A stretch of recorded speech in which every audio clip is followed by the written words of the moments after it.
salones, ¿no? Vamos a otro tema, a un tema que tiene que ver también con un sector de gente que, como muchos sectores, como la mitad o más de la mitad de los sectores en el país, se ha quedado sin ingresos. Y es un sector a los que probablemente muchos miren con cierta superficialidad, pero es un sector grande que le da mucho trabajo, sobre todo a mujeres en el Perú. Y hablamos de peluquerías, ¿no? Hay alrededor de 30.000 peluquerías, son pequeñas empresas, representan aproximadamente 150.000 puestos de trabajo, y en las fases de retorno a cierta normalidad en el trabajo de cada una de ellas, las peluquerías han sido puestas en la cuarta fase, es decir, después de agosto.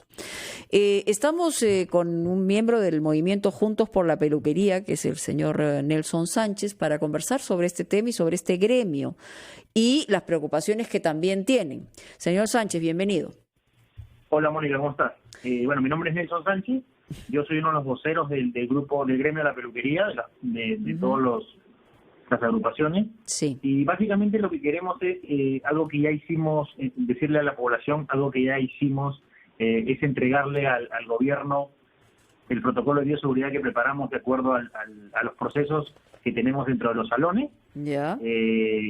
Además de eso, una de las cosas que queremos que sepa es que de las más de 37.000 salones que hay, de los cuales creemos que pues hay cerca de 24.000 que ya están realmente en problemas, porque este es un sector, como tú acabas de decir bien, no solamente nosotros, sino yo creo que más del 50% del país no aguanta más de 30 días sin producir. Sí, claro. Ya sabemos de gente que ya está saliendo a trabajar a domicilio.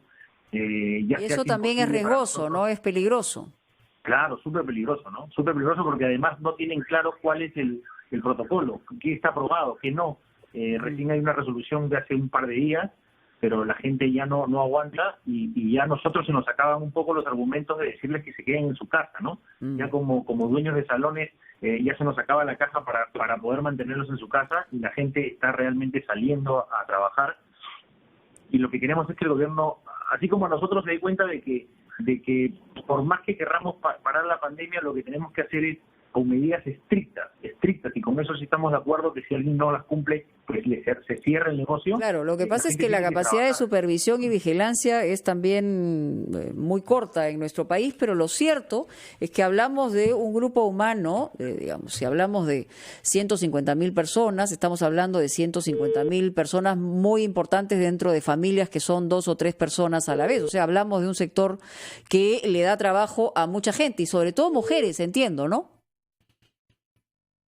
Creo que se ha cortado la llamada, lamentablemente. A ver si tenemos más suerte y podemos recuperar esa llamada con el señor Sánchez.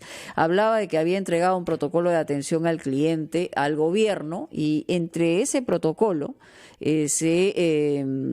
en primer lugar, dice que solamente se atendería a los clientes citados, es decir, por citación y por hora, ¿no? Y después el número de clientes debe ser en función a un nuevo aforo, o sea, la capacidad que tiene el establecimiento probablemente se reduzca a la mitad o menos, ¿no?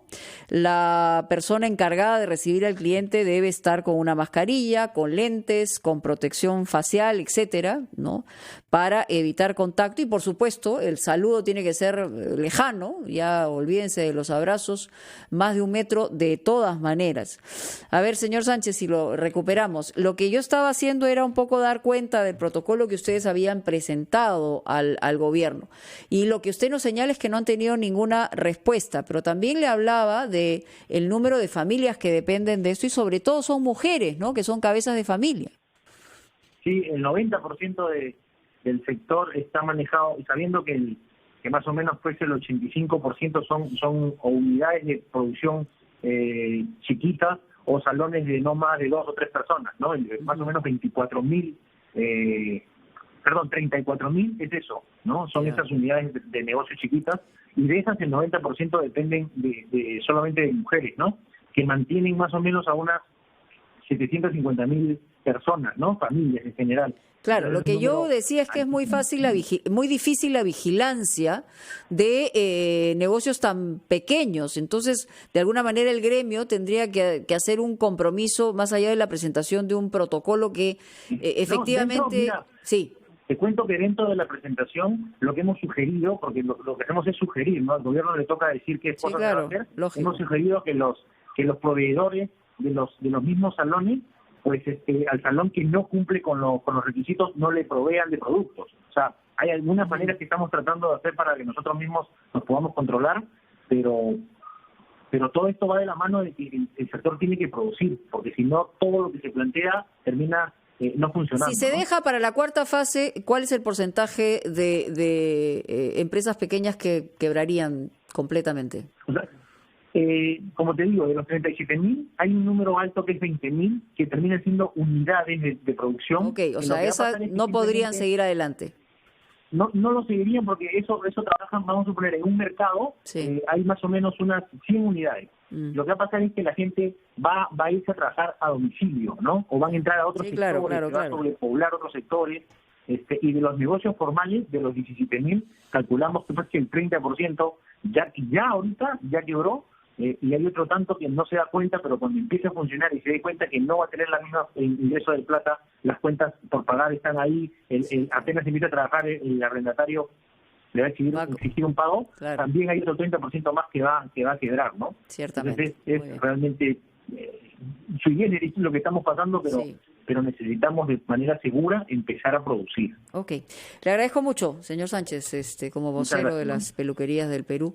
Lo estábamos escuchando, es una situación compleja como todos los sectores económicos en este momento en nuestro país. Pausa y regresamos.